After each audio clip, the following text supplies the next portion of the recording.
মানুষকে যত দূর থেকে জানবেন ততই ভালো। কাছ থেকে জানতে গেলে তিক্ততা বেড়ে যাবে, ঘৃণা চলে আসবে। মানুষ অপ্রাপ্তিতে সুখ দেখে, সে ভাবে প্রাপ্তি কতই সুন্দর। অথচ কত শত মানুষ প্রাপ্তিকে অবহেলা করে। মানুষ দূরত্ব পছন্দ করে না, আবার দূরত্বে না থাকলে মানুষ গুরুত্বে থাকে না। দূরের আকাশ কিংবা চাঁদকে মানুষ ভালোবাসে। ভালোবাসে এমন অনেক কিছুই যা মানুষ ছুঁতে পারে না।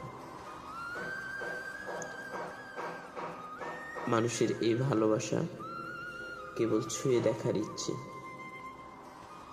মানুষের এই ভালোবাসা কেবলই কাছ পাওয়ার আকাঙ্ক্ষা। ইচ্ছেগুলো শেষ হলেই ভালোবাসা পাঞ্ছে হয়ে যায়। আকাঙ্ক্ষা পূরণ হলেই মানুষ ফানুস হয়ে যায়।